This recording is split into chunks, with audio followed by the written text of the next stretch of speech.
नमस्कार दोस्तों, स्वागत है आप सभी का दोस्तों। 79 किलोमीटर लंबाई के उज्जैन से इंदौर दोहरीकरण की गति काफ़ी धीमी चलती आ रही है और यह लगभग 4-5 साल के जो निर्माण कार्य में अब तक केवल 15-16 किलोमीटर लंबा ही सेक्शन बन पाया है। अब कड़छा से जो बरलई का सेक्शन है उस पर मेगा ब्लॉक लेकर कई सारी ट्रेनों को स्थगित करके, शॉर्ट टर्मिनेट करके और डाइवर्ट करके देवास स्टेशन पर 19 तारीख से गाड़ियों की आवाजाही लगातार बंद है। यह पहली बार है कि वहां पर इतने लंबे समय तक कोई भी यात्री ट्रेन नहीं आ रही है और ज़्यादातर गाड़ियां हमारे लक्ष्मीबाई नगर से फतेहाबाद उज्जैन होकर जा रही हैं। इसी कड़ी में एक अच्छी खबर सुनने में आ रही है, जैसा कि हमने आपको पूर्व में अंदेशा दिया था कि इस सेक्शन का CRS इसी महीने किया जा सकता है। तो इसके CRS की जो प्रक्रिया है वह आज से शुरू हो रही है और कल इसका स्पीड ट्रायल लिया जा सकता है, यानी कि 23 फरवरी को इसका स्पीड ट्रायल CRS महोदय के द्वारा लिया जाएगा। दोस्तों, जितनी गति इन दिनों में ब्लॉक के दौरान रतलाम मंडल और जो कार्य करने वाले संस्था ने दिखाई है, उतनी गति यदि पूरे पीरियड में ये दिखाते तो यह कार्य काफ़ी समय पूर्व हो सकता था।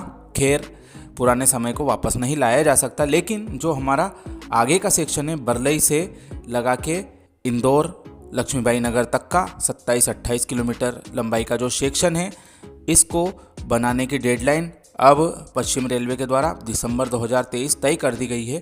तो उस दिशा में अब इन्हें कमर कस के अपना काम तेज गति से करना चाहिए, जिससे कि यह जो समय सीमा नई बनाई गई है इसमें यह कार्य पूरा हो सके। काफ़ी खुशी की बात है कि जो 23-24 तारीख तक का ब्लॉक लिया गया था उस दौरान अब यह हमारा दोहरीकरण का कार्य है, यह पूरा हो रहा है और इसका CRS भी साथ में ही किया जा रहा है।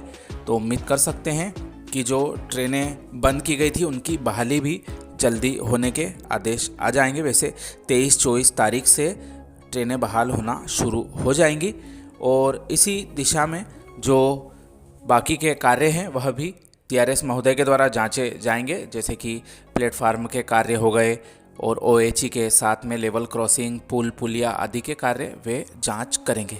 तो यह काफ़ी महत्वपूर्ण ट्रायल होने वाला है। अधिकतम 120-130 की गति से इस सेक्शन पर ट्रेनें चलाई जा सकती हैं और आने वाले समय में इसका फ़ायदा पूरे सेक्शन के यात्रियों को तो होगा ही और इस सेक्शन पे और नई ट्रेनें भी चलाई जा सकेंगी।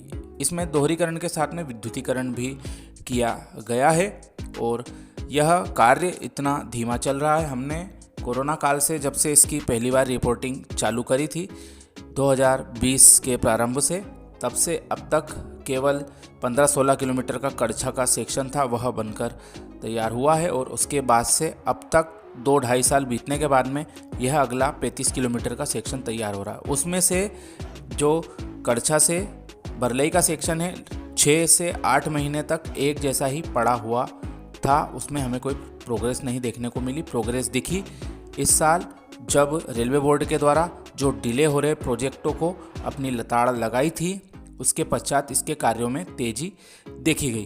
तो खैर, फटकार पड़ने के बाद में तो कोई भी अपनी गति सुधारता है, ऐसा ही इस मामले में भी देखने में आ रहा है। तो अब उम्मीद कर सकते हैं कि इस सेक्शन का CRS जो अच्छी तरह से संपन्न होगा, जिससे कि हम सभी को आने वाले समय में फ़ायदा मिलेगा। प्रतीक्षा CRS संपन्न होने की और इस सेक्शन पे ट्रेनें दौड़ने की घोषणा होने की। आप सभी का धन्यवाद।